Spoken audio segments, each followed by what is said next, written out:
Esta es una acción de protesto contra la cuestión de los tratados transatlánticos. Lo que se está tratando aquí es de transferir la regulación de lo comercio de las manos de los estados para las manos de las multinacionales, reforzando aquella que ya es la dictadura de estas multinacionales, nominadamente de las multinacionales de lo agronegocio.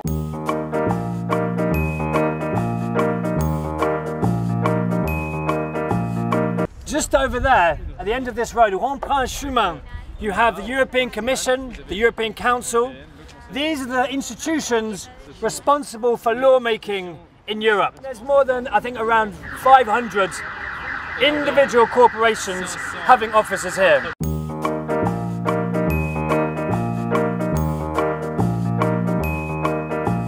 Vous êtes devant les bureaux européens de l'industrie agroalimentaire, dont le nom est Food Drink Europe. Si vous regardez leurs comptes légaux, ceux qui sont déposés au moniteur, ils avaient un budget d'environ 2,5 millions d'euros pour 21 employés. When you look at the composition of this board, on 17 members, 12 represent multinational companies. It is not about the US versus the EU, it's about multinationals versus everybody else. Thank you very much.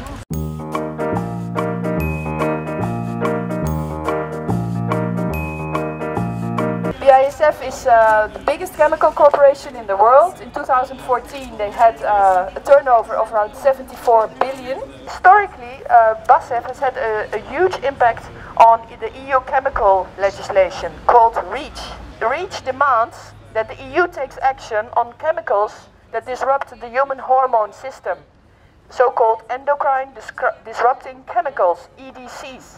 With TTIP, it would get much easier to get agricultural exports from the US imported into the EU with higher levels of these chemicals that are not allowed in the EU.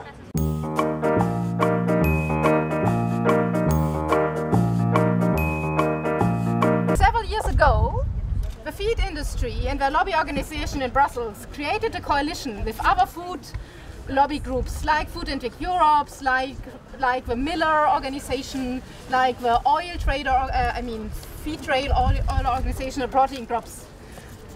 And they created a rumor that the farming sector would starve if we would not allow that feed would be contaminated with genetically modified crops which are not authorized to be used in Europe. Lobby groups are using the TTIP negotiations to come up with demands how they want to bypass, undermine, get rid of key European legislation.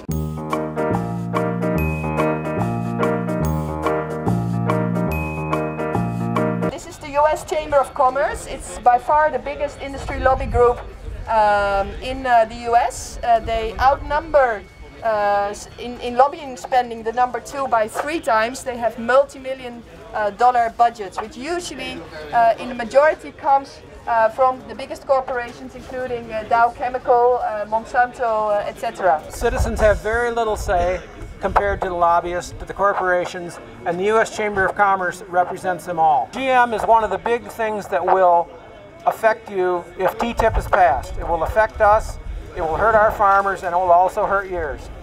So at all costs, we must avoid TTIP passing. We must think of the safety of our children, of our grandchildren, of our environment, and of the people that are currently here.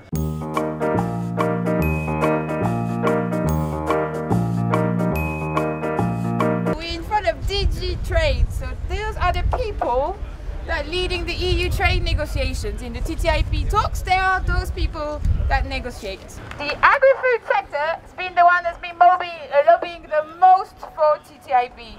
And in there we have Civic, so chemicals, Freshfield, Ecole, Food and Drink Europe. Once the deal is signed, you now have processes, institutions that make sure that trade is the most important thing. And that public health, environment, you name it, this is not their priority.